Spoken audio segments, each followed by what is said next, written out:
Hi guys! So ayan, andito na naman po tayo sa ating bayabasan.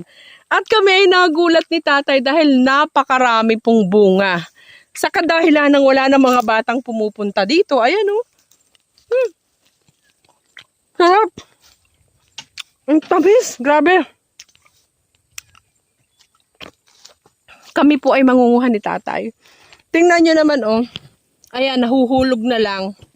At super lalaki. Sawang-sawa po ang mga ibon dito sa ating mga bayabas.